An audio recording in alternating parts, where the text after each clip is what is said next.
This is the story of one of the most revered events in football, the occasion when a goalkeeper scores a goal. Now, many goalkeepers have achieved this hallowed feat, with some going on to score more than once during their career. But this is the tale of that special group of individuals who become regular goal scorers. The likes of Jorge Campos, who scored 46 times, or Jose Luis Chilavert, who amassed 67 goals. And the greatest of them all, Brazil's Rogério Ceni, the only goalkeeper to score a century of goals, with a total of 59 free kicks and 69 penalties and one from open play. Ceni is the all-time leading goal-scoring keeper with 129 strikes. Now, when Ceni was scoring his last goal in 2015, a young 11-year-old in San Isidro, Argentina, watched on, dreaming that one day he might make his own mark as a goal-scoring keeper.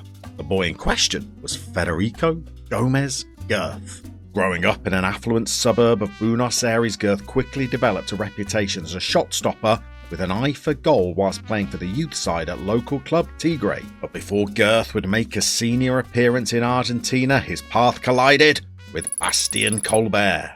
Of course, the name Colbear may be familiar to you, as he was himself a goal-scoring keeper of some repute in France's lower leagues. Notching more than 40 goals during his career, his exploits led to him becoming somewhat of a celebrity, appearing on talk shows, in soap operas, as well as in TV commercials, and as the host of award ceremonies. He even presented a Ballon d'Or. Colbert was a regular on the red carpet, and he embraced the celebrity lifestyle and could often be spotted with an actress on one arm and a model on the other. But he is best remembered for his role in one of the most infamous games in French football. The year was 2009, and fourth-tier side Colbear had a Coupe de France run that captivated the nation. The public were gripped as the underdogs from Brittany progressed to the semi-final, where they were drawn against giants AS Monaco. Colbert's story was enhanced by the fact that Colbert had scored 3 times during this amazing cup run, and in that semi-final he had the game of his life, pulling off a string of miraculous saves to take the tie into extra time. With the match heading towards a penalty shootout, Colbert raced from his goal and punched a Monaco corner clear.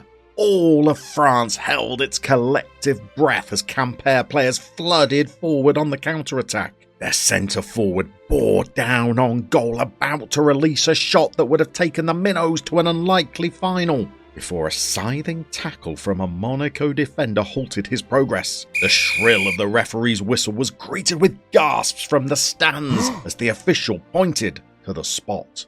Not only did a 4th division side have a penalty kick that would send them to a French Cup final, but the kick would be taken by their goalkeeper. Colbert jogged forward confidently. In more than 400 senior appearances, he'd never missed a penalty. In training, he would practice taking them whilst blindfolded. And as he lined up poised to score the goal that would send shockwaves through the footballing world, he wiped a lone bead of sweat from his brow.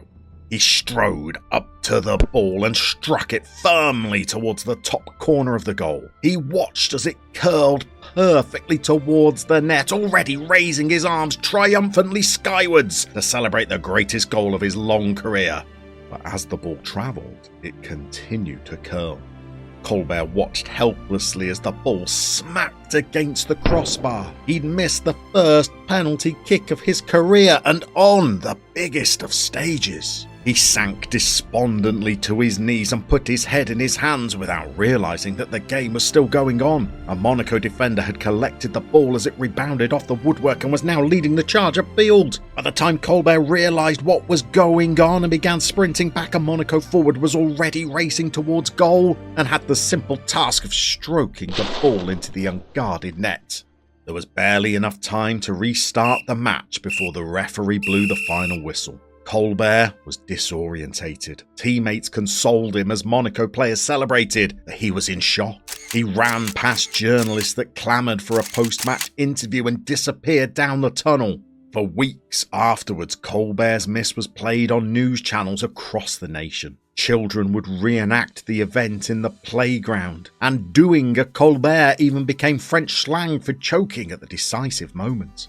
That summer, Colbert's contract with Quimper expired, and out of sympathy they offered to renew it, but Colbert knew he could never take to the field again. He moved back to his hometown of Montbéliard and retreated to a life as a recluse. His celebrity friends deserted him, and he took solace in wine and pastries. When the money ran out, he reluctantly took a job coaching youth goalkeepers at local side Sochaux. But each time he heard the innocent laughs of the children on the training ground, he knew they were sniggering as they recalled their coach's infamous miss. After 14 years working as a coach at Sochaux, the scars slowly faded and Colbert began to forge a reputation as a talented and innovative youth coach. He became manager of Sochaux's under-19 side, leading them to national youth honours, and helped to develop players such as Liverpool's Ibrahima Konate and Inter's Marcus Thuram. Under Colbert's leadership, Sochaux's youth team thrived, but their senior side was in crisis. After almost a decade in Ligue 2, the club were demoted to France's third tier due to financial reasons. Their first team manager left with his backroom staff, and their best young players were sold off. A series of high-profile managers were linked with the vacancy, but all turned it down, and the club began the 2023 pre-season with Colbert as interim boss. By the time he took the temporary reins, the club had already confirmed the signing of one Federico Gomes Gerth for £900,000. Initially, Colbert was resistant to the idea of having a goal-scoring keeper in his squad, as he was still haunted by the events of that cup semi-final all those years before. But he had to admit Gomes Gerth had credentials. Technique of 8, free kick taking of 12, composure of 9, and penalty taking of 20. This meant that he would always win penalty competitions in training, much to Colbert's exasperation. And so, with a lack of a set-piece specialist in his squad, Sochaux kicked off their season with little option but to let an enthusiastic 19-year-old Argentine keeper take responsibility for their free kicks and penalties. Girth introduced himself to Sochaux supporters in a pre-season game against Belgium outfit Patra Maasden. In the 42nd minute, young striker André-Philippe Kofi was fouled in the box. Girth glanced over to his manager looking for confirmation that he was allowed to take the spot kick. Colbert reluctantly agreed, and Girth bounded forward excitedly. His coach held his breath as the memories of Monaco raced through his mind, but his young protege banished his manager's fears by sending the goalkeeper the wrong way and placing the ball firmly into the corner of the net. Colbert afforded himself a wry smile, but he knew he had much work ahead of him as he prepared Sochaux for the season. He opted to deploy an expansive 4-2-3-1 formation utilising pacey wide players and tireless midfield runners. The board allowed him to sign some players on free transfers, such as experienced midfielder Marco Benassi and on-loan winger Josue Casimir. And with no permanent appointment as manager on the horizon, Colbert led the side into their first competitive game of the season as they took the long road to Rouen for an away game. Despite creating the better chances, the match drifted towards full-time locked at 0-0 until a Rouen attack down the right flank in the 88th minute. The ball fell perfectly to a Rouen midfielder who beat Girth at his near post to leave Colbert staring at defeat in his first game in charge.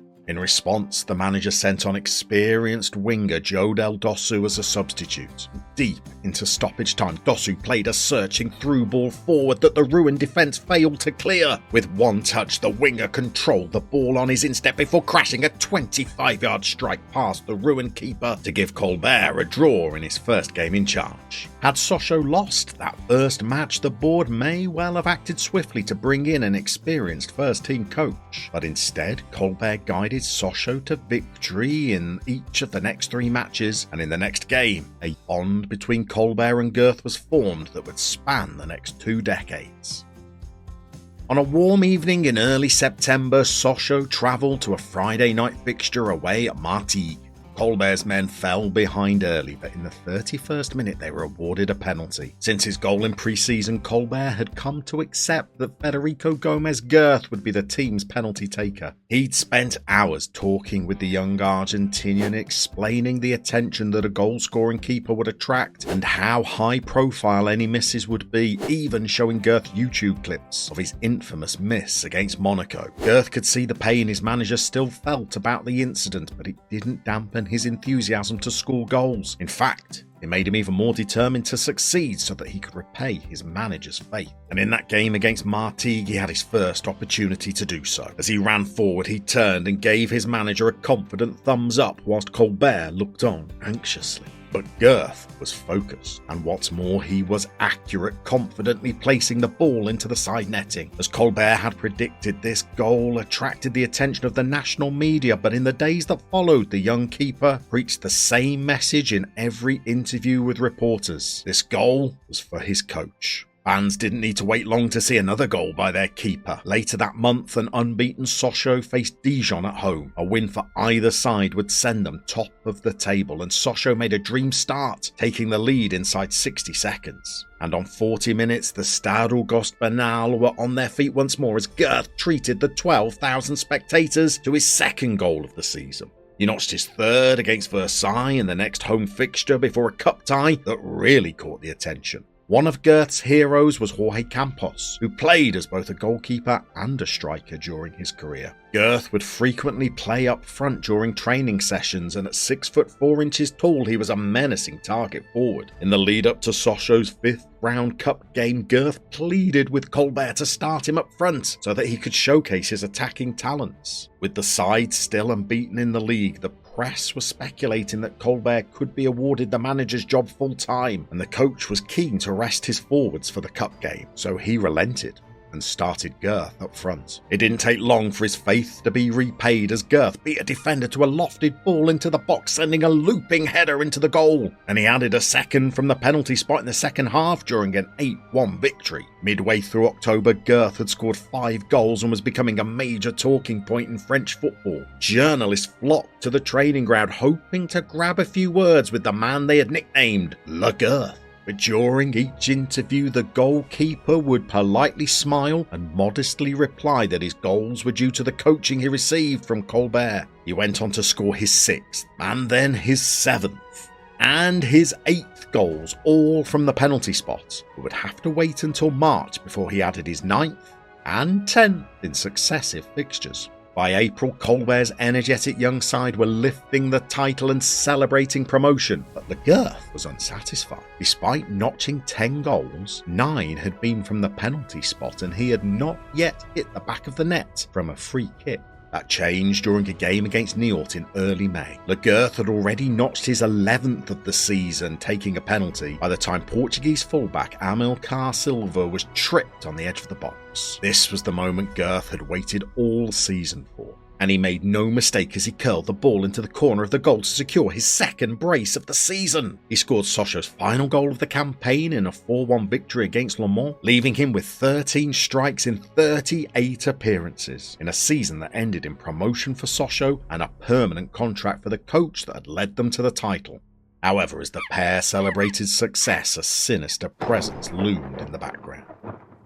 By now, Le Girth was becoming notorious across France, not just for his goal-scoring exploits, but for his quality between the sticks. During the off-season, Ligue 1 side Caen came in with a sizable offer for his services. However, there was no way Colbert was going to part with his prized asset, and he set about improving his squad with the acquisitions of Hassan Ouedraogo, who joined on loan from Schalke, and Billy Koumetio, who signed from Liverpool. These recruits lifted Sochaux to 20-1 shots for the Ligue 2 title, but Colbert had aspirations of doing even better. The season started positively with 5 wins in the opening 10 matches, with Le Girth scoring his first Ligue 2 goal away at Quevilly-Rouen. Halfway through the campaign, Sochaux were riding high at the top of the table and were on an extraordinary run in the Coupe de France, defeating top-flight sides Bordeaux and Rennes en route to a quarter-final tie with Nîmes, aside from the division below. This was a chance for Sochaux to reach a cup semi-final and for Colbert to potentially banish some of his French cup demons. But despite dominating the match, Sochaux went down 2-1 to their lower league opponents, and their league form also began to decline, with Girth suffering a poor run of form, as well as missing 3 penalty kicks in a row. Supporters began to question Girth's performances and Colbert's tactics, but the pair answered their critics emphatically as Sochaux won 17 of their remaining 18 matches, with Girth rediscovering his goal-scoring touch, adding 4 league goals to the 3 he scored in the cup, as Sochaux sealed back-to-back promotions and a return to Ligue 1. But little did they know that life off the field would soon become even tougher.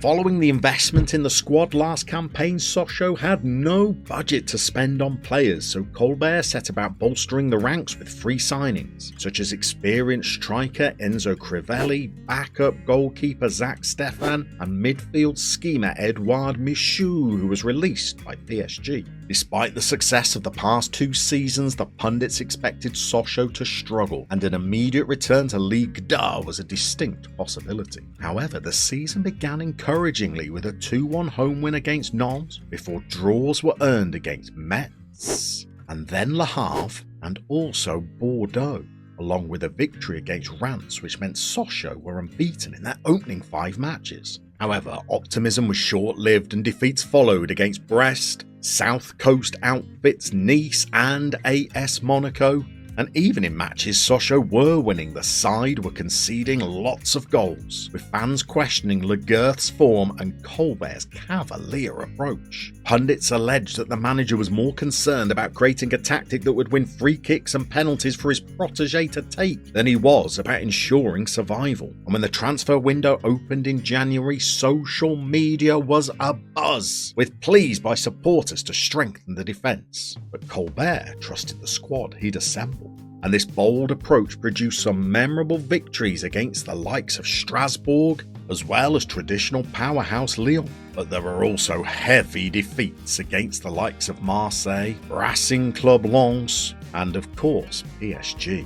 Under Colbear, it was either a swashbuckling victory or a demoralising defeat. Yet despite losing 13 matches, the 13 wins Colbert had masterminded meant that Sochaux still had the opportunity to secure a European finish. They were victorious in their next match against Lille before suffering defeat against Strasbourg, meaning that Sochaux needed a win in their final game against Metz to secure 7th place in the league and qualify for the Europa Conference League in their first season back in the top flight. The side produced a masterclass in attacking football, demolishing their opponents with 2 goals by Paris Brunner and 2 more by Gaëtan Wiesbeck, despite finishing 39 points behind champions PSG and 12 behind 6th place Nice, and having lost 14 matches, conceding 62 goals in the process. Sochaux had qualified for the European competition. But as their supporters celebrated this achievement, the newspapers the next morning saw Colbert make the front pages rather than the back, as he was accused of murder.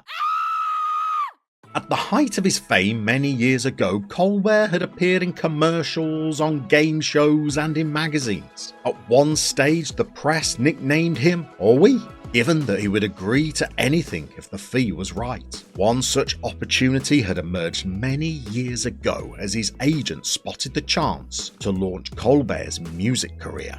This agent, a one Hercule Misteau, only had 2 clients on his books. As well as Colbert, he had Chip the Chip, who had appeared as an extra in George of the Jungle alongside Brendan Fraser. But of course, Chip had always been notoriously difficult to work with. Rumours of his hedonistic lifestyle circulated, and accusations of inappropriate behaviour plagued his career. And so it was no surprise that Monsieur Misteau began to struggle to find work for his former star client. However, as Colbert's fame reached its pinnacle, Misteau spotted an opportunity. He could cash in on Colbert's fleeting notoriety by convincing him to record a pop song featuring Chip.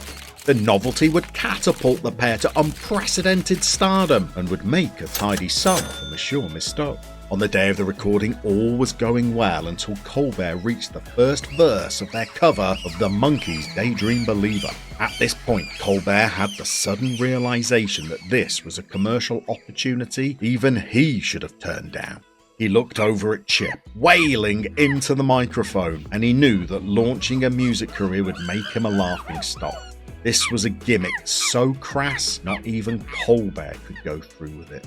So as the music continued and a helpless Chip looked on, Colbert threw down his headphones and left the studio. Monsieur Mistou was furious. He remonstrated with Colbert, claiming that the pair had a verbal agreement, and unless his client returned to the studio, he would sue him. But Colbert could not be convinced. A cover song recorded with a disgraced chimp was too low, even for him. Monsieur Mistou dropped Colbert as a client, and the pair had not spoken since. That was until Colbert had been appointed caretaker manager of Sochaux, at which point Mistou decided to cash in. He still had video recordings of the studio rehearsals of the song that he had planned to use as footage to make the music video. But now he and Chip could use it to blackmail Colbert. Unless he agreed to pay them both €3,000 a month, he would leak the videos to the press. Colbert would become a national joke for the second time in his life, and his job as a football coach would become untenable. Colbert felt he had no choice but to agree, and for the next 3 seasons he would transfer €3,000 to Mistou's account each month and $3,000 to Chip's. This arrangement would have continued were it not for a chilling discovery at a Parisian apartment.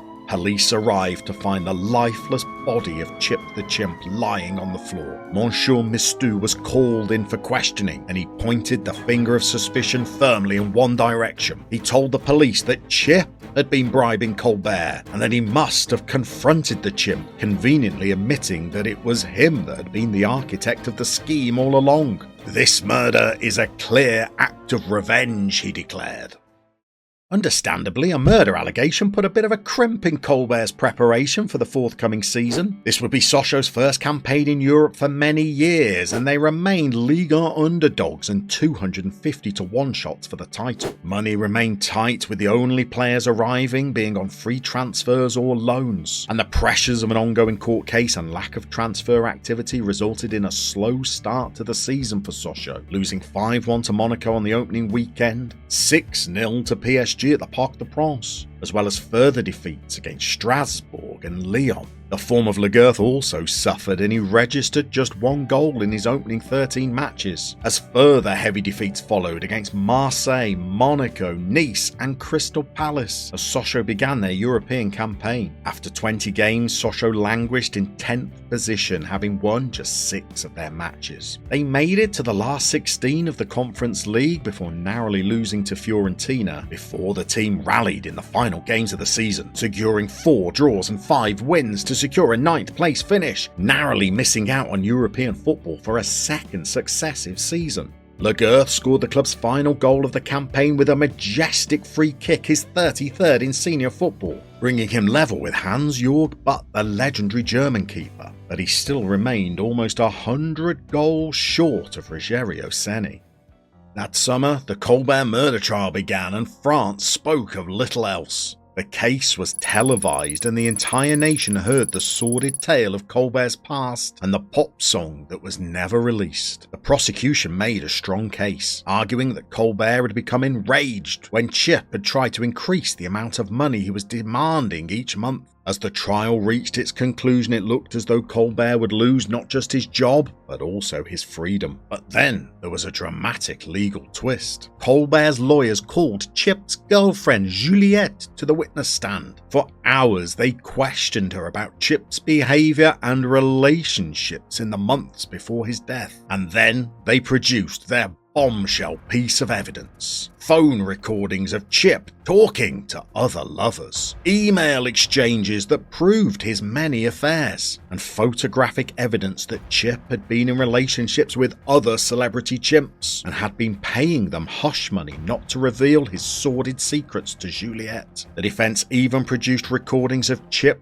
boasting about his conquests. As their next witness, they even called one of Chip's lovers to the stand. As she entered the courtroom, Juliette flew into an uncontrollable rage. She tried to attack the witness, screaming, "I'll murder you too for what you did." Juliette grabbed the judge's gavel and launched herself at the witness, who by now had removed all her clothes and looked completely different to the chimp earlier in the scene. Instinctively, Colbert quickly changed into a goalkeeping kit that he just happened to have with him and showed all of the agility of a former professional goalie to dive across the courtroom. He created a barrier between the enraged Juliette and her would-be victim. Juliette swung the gavel back but struck Colbert rather than the rival chimp. By the time he came round, Colbert was now wearing a different colour t-shirt and Juliette was confessing to her crimes. She recalled how she'd arrived at Chip's apartment one evening to find him in an uncompromising position with another woman. Outraged, she had grabbed a lamp to deliver the telling blow before fleeing the scene through an open window.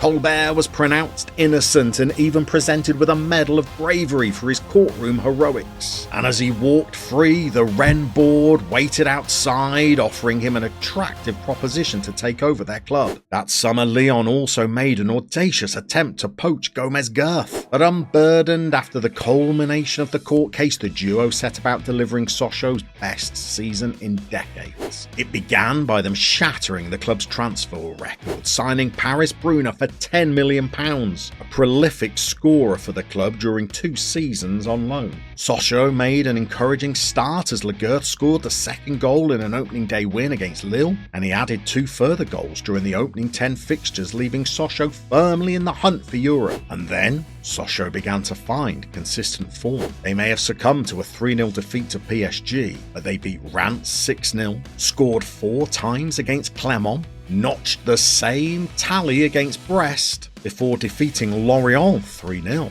After 20 matches, they filled one of the Champions League qualification places. Few in France expected Sochaux to maintain their lofty position, but wins against Lyon, followed up by victories against Nantes, another against Strasbourg, a second win of the season versus Clermont, before another win against Troyes, a triumph against RC Lens, and a second win of the season against Brest, meant that Sochaux defied all odds to finish 3rd in the top flight.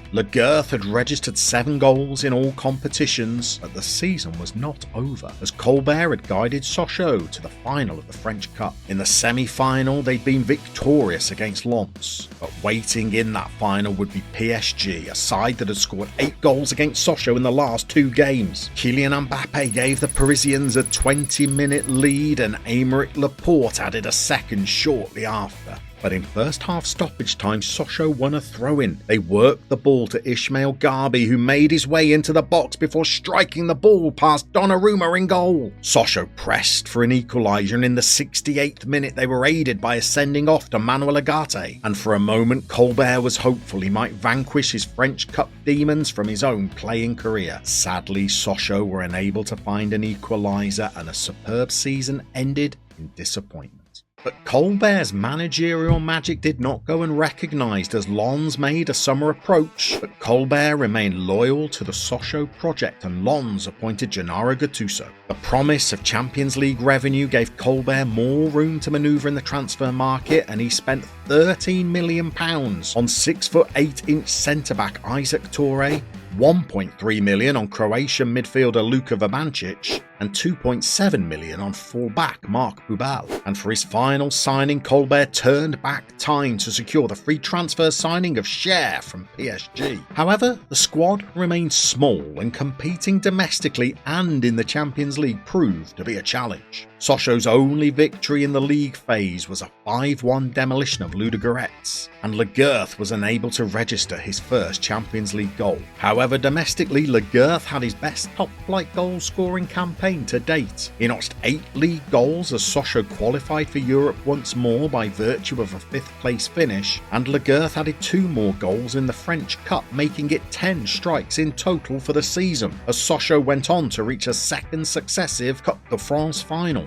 And what's more, this time they would not be facing PSG, but Gennaro Gattuso's Racing Club Lens. By now, Colbert had switched to a swashbuckling 4-2-4 formation, and in the final, Sochaux created a barrage of opportunities before being caught on the counter-attack by an Andy Diouf strike. However, just as in the previous year's final, Sochaux responded in first half stoppage time, as a near-post corner was met forcefully by centre-back Billy Cometio. Extra time was unable to separate the two sides as the tie progressed to a penalty shootout. Winger Jeffinho converted the first penalty for Sochaux, and Girth pulled off a masterful save to give Sochaux the advantage, before stepping up to convert his own spot kick. This left Jess and Mosquera the task of securing Sochaux their first major honour under Colbear.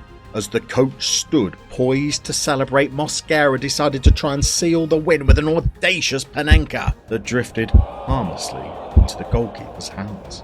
The shootout went to sudden death, and with the match poised at 7-7, Sochaux substitute Jordan Torrenariga stepped forward. He powered his penalty down the centre of the goal, but Bryce Samba tipped it over the bar, and Girth was unable to save Lens' next penalty, and for the second season running, the Sochaux players had to watch on as their opponents celebrated. And for Colbert, it felt as though his French Cup curse continued. During the off-season, 7-time French champions Lyon tried to lure Colbert away, but the board's ambitious plans to build a new stadium convinced the hometown hero to stay. However, Colbert was growing frustrated by his lack of trophies and the cup final defeats, and so he turned to the transfer market. He accepted sizable offers for Isaac Touré and fellow defender Prince Aning to create a transfer war chest that he used to bring in Franco Carboni, Hugo Sotelo, former Chelsea player Marlo Gusto, Turkish star Cengiz Andemir, as well as centre-half Travis Akamea, as well as the jewel in the crown, Dutch striker Sandy van der Korput. These signings helped Sochaux make a breathtaking start to the new campaign, losing just one of their opening 10 fixtures and scoring 10 goals in their first 2 Europa League games. Gomes Gerth struck 2 of the goals himself, and there were 10 in 10 for Van der Korput, who was quickly becoming a fan's favourite, as he led the scoring charts and Sochaux set the early pace in the league. Defeats to PSG, Lille and Marseille saw Sochaux relinquish top spot, but in the cup competitions they were rampant, dispatching both Strasbourg and Guingamp in the Coupe de France and winning 7 of their 8 Europa League fixtures. With just 5 league games remaining, Sochaux was still in a title battle with PSG, but they'd also made it to the semi-finals of both the Coupe de France and the Europa League. By this point, Girth had contributed 7 goals, including 3 in the league as well as a further 4 in Europe, and he was attracting interest from Frank de Boer's Al Jazeera Sports Club. But of course he was focused on winning trophies with Sochaux, and he began in the French Cup where their semi-final opponents were Lille, and with neither side able to find a goal, the tie went to penalties, with Gomes Gerth being the hero, saving both of Lille's first 2 spot kicks before coolly dispatching his own. He went on to save his 3rd during the shootout as his team reached a 3rd cup final in 3 seasons, but arguably even tougher opponents awaited them in the Europa League semi-final as they were drawn against Spanish giants Valencia. Cengiz Andemir fired Sochaux into an early lead, but goals by Matias Cerezo and Hugo Duro meant that the Spanish side escaped France with a first leg lead. When Duro put Valencia 3-1 ahead on aggregate after just 5 minutes of the second leg, it looked like Sochaux would fall short, but goals from Demir and a brace from Paris Bruna meant that Sochaux now had the opportunity to win 2 cup finals. In the Europa League, they faced English side Newcastle, the only club to finish above them during the league phase. Bruna latched on to a Marla Gusto through ball to give Sochaux an early lead, but Lewis Miley equalised just 5 minutes later. Centre-back Travis Akamea restored Sochaux's lead after 20 minutes. But in the second half, Anthony Gordon squeezed home Newcastle's second equaliser of the evening. The game looked to be heading to extra time, but 10 minutes from the end, Casemiro escaped down the right before a mix-up in the Newcastle defence allowed Cher to finally believe in life after love. Colbert desperately made changes to try and hold on to this lead and began instructing his players to waste time, and his tactics worked perfectly as the seconds ticked by. Sochaux secured their first major trophy during the Colbert reign, with the game capping a magical season for Girth as well as for his coach. But there was still one game of the season remaining. The French Cup final saw Sochaux take on a Marseille side inspired by Alejandro Garnacho, but the Argentinian was no match for Sochaux, who took the lead through a close-range strike by Paris Bruna before Travis Akamea scored his second goal in a major final in the space of just 4 days. Colbert had now guided elevated Sochaux to 2 major honours, and Girth's 7 goals during the campaign left him with a career total of 57, taking him beyond Jorge Campos in the all-time standings and with Jose Luis Chilavert now in sight. The investment of the previous seasons meant a more prudent transfer window for Colbert. Going into his 8th campaign in charge, Athankosi Zulu was plucked from South African football, Igor Svetkovic arrived from Serbia, and Tristan Troncoso joined from Argentina for a combined total of just £12 million.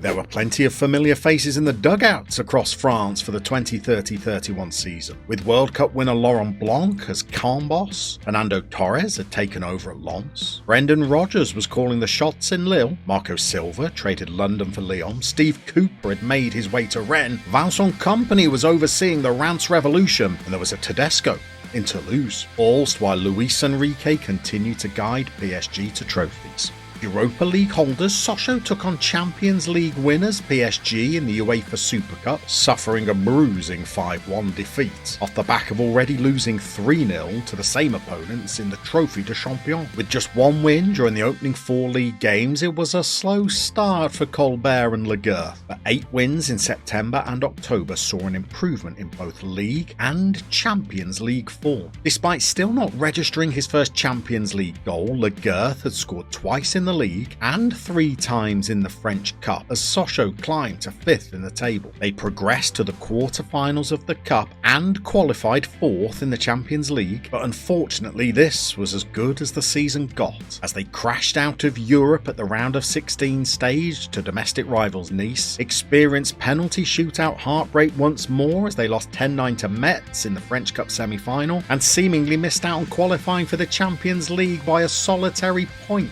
before France were awarded a 5th spot in the competition. In his quest to become the all-time leading goal-scoring keeper, Girth's 9 goals in all competitions meant that he was just 1 short of Chilavert going into season 9 of his professional career, and it did not take him long into the next season to eclipse the Paraguayan, scoring his 67th career goal in a draw with Monaco and his 68th in a home victory against Le Havre. In total, Girth notched 9 goals during the season, including 7 in the league, but it was a frustrating campaign for Sochaux as they exited the cup on penalties to Lens, and despite holding a first leg lead against Leipzig in a game where Girth scored his 2nd Champions League goal of the season, they were defeated 3-0 in Germany, losing 4-3 on aggregate. In the league, PSG were finally dethroned as champions, but by Nice rather than Sochaux, who laboured to a 6th place finish. So going into season 10, Colbert decided to take decisive action, which caused dismay amongst many supporters. The development of the new stadium meant finances were poor, so Colbert decided to take financial matters into his own hands by moving on established stars. Club icon Casemir, who'd been with Colbert since he first took over, left to join Burnley. Travis Akamea, who'd scored in the French Cup and Europa League finals, was moved on to Saudi Arabia, and Colbert decided that another hero from those finals, Cher, wasn't strong enough and he departed for Reims. But the surprises kept coming as he allowed Cengiz Andemir and Igor Svetkovic to follow Akamea to Saudi Arabia for a combined 56 million, and he let leading striker Paris Brunner complete a big money move to Manchester City. In their place, Arda Güler had arrived on a free transfer the previous window, and Colbert brought in youngsters from Barcelona and PSG on loan, but the consensus was that Sochaux were significantly weaker than in previous seasons. But Colbert had faith in some of the bargain signings he'd been developing, such as Argentine midfielder Claudio Echeverria, Christian Troncoso, who was signed for just 7 million, and of course the £22 million acquisition of Santi van der Korpert, who'd notched 52 league goals in his first 3 seasons with the club. These players combined to help Sochaux have another memorable campaign, as they finished 3rd in the league once more, securing Champions League football, with Gomes Gerth contributing 8 goals, making it 15 in all competitions. He hit a record 6 in the Europa League, where Sochaux went on to reach the final. Having finished 6th during the league phase, they defeated Lucerne in the round of 16, French rivals Lyon in the quarter-finals with an incredible 9-1 aggregate triumph, before dispatching Wolfsburg in the semi-finals to set up a tie with Portuguese giants Porto, where goals from Arda Güler and a second from on-loan forward Torre secured a 2-1 victory and a second European trophy in the last 4 seasons. This meant the club moved into their new stadium as Europa League winners, with Gomes Gerth scoring the first goal at the new arena. Supporters were hopeful that Colbear would add to what was a very small squad, but Colbear dismayed them by cutting costs further, with Hugo Satella the most high-profile departure and Colbear bringing in just one loan signing to replace them. The first team squad contained just 17 players as the season approached, including academy products such as 15-year-old Christopher Llama. But Colbert had a plan. He knew that to compete with France's top clubs, he must first clear Sochaux's debts and invest in talented youngsters that he could sell on for a profit to improve the club's finances. He hoped that a blend of free transfers and loan signings and bargain picks would allow Sochaux to continue to compete for European qualification whilst he developed players and created a transfer war chest. His plan seemed to be effective as Sochaux finished runners-up behind PSG, with Santi van der Korp the league's second top scorer. By the end of the campaign, Sochaux had money in the bank but had remained competitive despite selling key names, and this emboldened Colbert to go even further. During the off-season, he raised a staggering £370 million as fans watched on aghast as star name after star name left the club. Arda Güler moved on for £100 million, and Malo Gusto fetched 40. Claudio Echeverria moved to Spain for £59 million, and perhaps most controversially, Santi van der Korp departed for Real Madrid for 102. Pundits derided Colbert, claiming you could not continue to sell such talented players and remain competitive. But Colbert disagreed and set about signing the next generation of bargain wonderkids.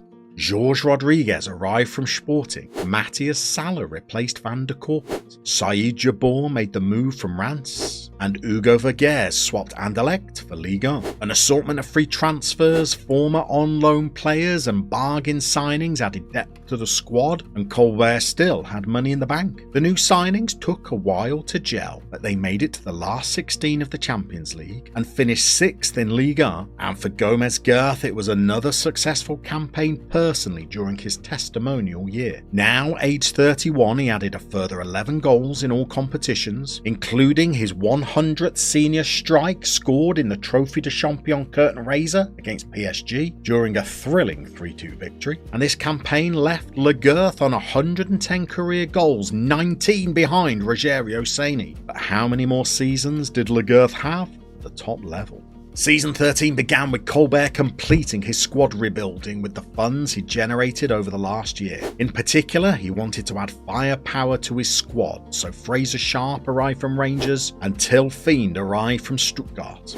Colbert was convinced they could fill the gap left by Van der Korp. The new-look squad made a strong start to the campaign, picking up points against Lille, Monaco and PSG. Yet, despite an undefeated opening 10 games that brought 6 wins, critics doubted whether Sochaux could continue their strong form. But by the 20-game mark, people were beginning to sit up and take notice. Sochaux led PSG by 2 points at the top of the table and were also performing well in the Europa League. And at the heart of this good form was Gomes Gerth. He'd scored 5 times in the league and added another 3 goals in Europe, taking him to 118 career strikes.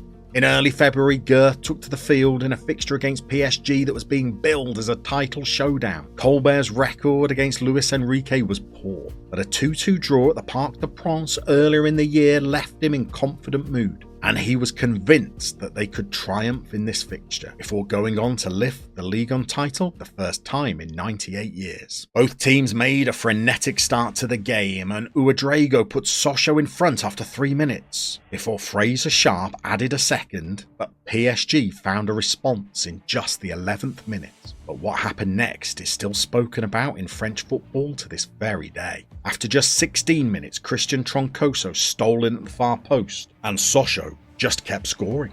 And scoring. And scoring.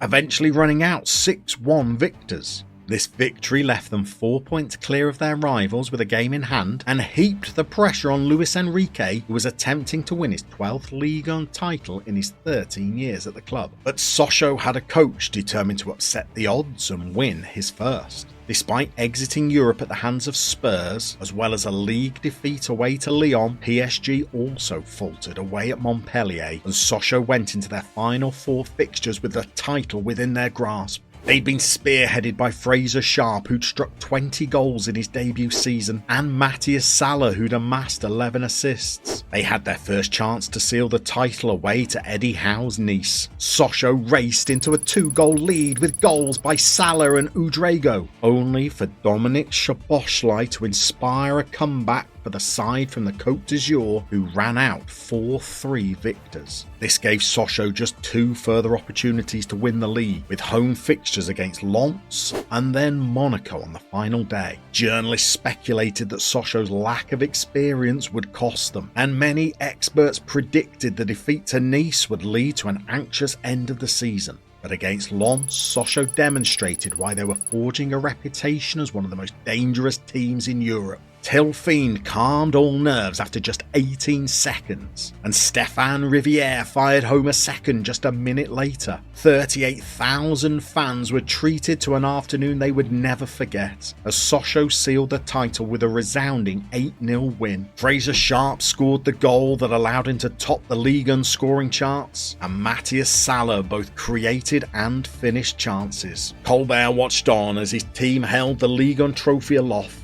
It was the crowning moment in a career that contained much heartbreak.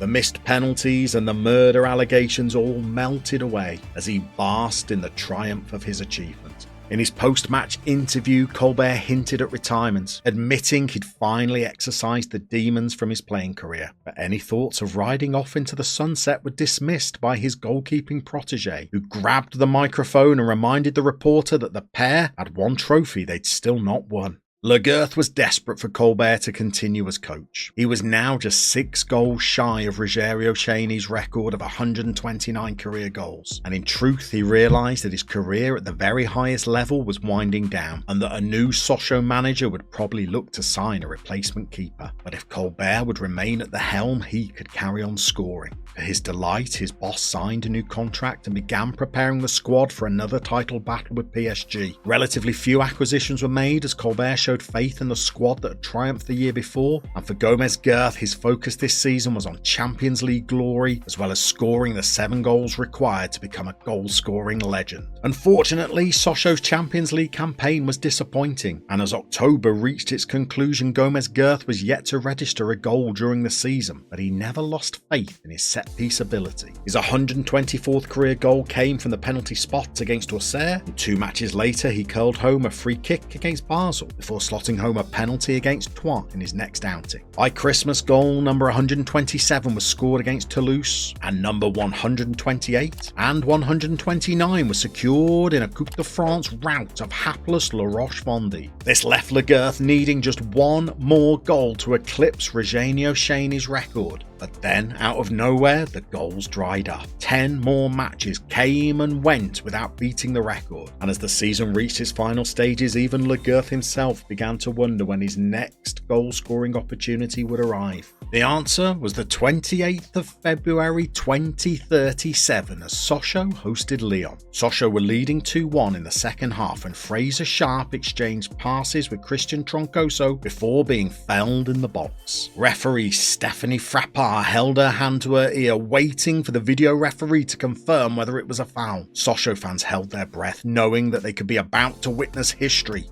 Frappard finally blew her whistle and pointed to the spot, and Gomes Gerth went through his customary ritual of wriggling his hands before taking 3 paces back. As he approached the ball, he decided to strike it low to the keeper's left. Fellow Argentine Diego Janssen guessed the right way, but Gerth's penalty was too firm and too accurate, and his 130th goal of his career nestled in the corner of the net. He set off on a victory lap of the entire stadium, receiving applause from home and away fans alike, who all marvelled in his stunning achievement. He added 3 more goals before the end of the campaign as Sochaux retained their Ligue 1 title, and his year concluded with him scoring the opening goal in the French Cup final, as Sochaux went on to seal a Ligue and Cup double. Season 15 saw further Champions League disappointment as Sochaux finished 18th in the league phase before losing to Manchester United in the playoffs. But in the league, they once more romped to victory as PSG languished in 7th place. Sharp and Salah led the league for goals and assists once more, and academy graduate Benjamin Angeli scored the winning goal against Lille in the cup final as Sochaux secured the double-double, and Girth's 12 goals for the campaign took him to a career total of 146. There would be no cup final in season 60, but the league title was narrowly won on goal difference as Sochaux celebrated their 4th consecutive championship win, but once more they struggled in the Champions League. Over the past 4 seasons, several players had propelled Sochaux to greatness. Fullback Saïd Jabbour was now a regular international. Christian Troncoso was an elite centre-back. John Byrne, who Colbear had signed for just £350,000, was now one of Europe's leading left-backs. Dorian Souter pulled the strings in midfield. Christophe Jomo had come through the club's ranks to become a full international, and at the top of the pitch, Matthias Salah and Fraser Sharp were a frightening attacking duo. And in the 2039-40 season, these players helped produce a truly remarkable campaign. For the 2nd successive year, the title was secured on goal difference, Sochaux's 5th league win in a row, and Girth finished the campaign with 12 league goals, his best top-flight tally. Sochaux went on to defeat PSG in the cup final to achieve yet another domestic double, but the players also produced their best ever Champions League performance, qualifying for the knockout stages. In the round of 16, they defeated Porto and triumphed against Leipzig in the quarters, with Gomes Gerth scoring the winner. This set up a semi-final with Italian giants Milan. Sochaux travelled to San Siro for the first leg, where a last-minute strike by Saïd Jabbour snatched a 2-2 draw, and goals from Sharp, Tiand and Gomes Gerth in the second leg meant Sochaux qualified for a first-ever Champions League final, where Real Madrid awaited them. 36-year-old Jude Bellingham captained Los Blancos, and legends of the game such as Yari van der Meulen and Manthos Xenopoulos ensured that Madrid were heavy favourites. The Spaniards possessed a star-studded side, but Sochaux supporters were treated to one of the most remarkable evenings football had witnessed. Matthias Salah gave the underdogs the lead with a tap-in at the far post, and as Madrid pressed for an equaliser, Girth was called into action. On the 70th minute mark, the final hung in the balance, and many still predicted Madrid to secure their 18th Champions League. But urged on by Colbear and led by their inspirational keeper, Sochaux scored a second, before adding a third a minute later, and they went on to score a 4th, and even a 5th goal, all without reply. The French club celebrated their crowning achievement, becoming the champions of Europe with a goalkeeper who'd now notched 178 goals in his career and a manager who had achieved it all. Sochaux added the European Super Cup with a win over Brighton, but sadly they were unable to defend their Champions League crown the next season, exiting to Bayern in the round of 16. They would also experience defeat in the cup final to PSG and were thwarted by Lille as they attempted to win league title 6 of the Colbear reign. Despite Colbert's insistence that he could rebuild the team once more, the 67-year-old was inexplicably sacked by the Sochaux board after this disappointing third-placed finish. He'd taken them from the 3rd tier to Ligue 1 during a time of financial crisis for the club, and he'd led Sochaux to 14 cup final victories, including 2 Europa Leagues and a Champions League, as well as winning 5 Ligue 1 titles. He'd had a stellar managerial career,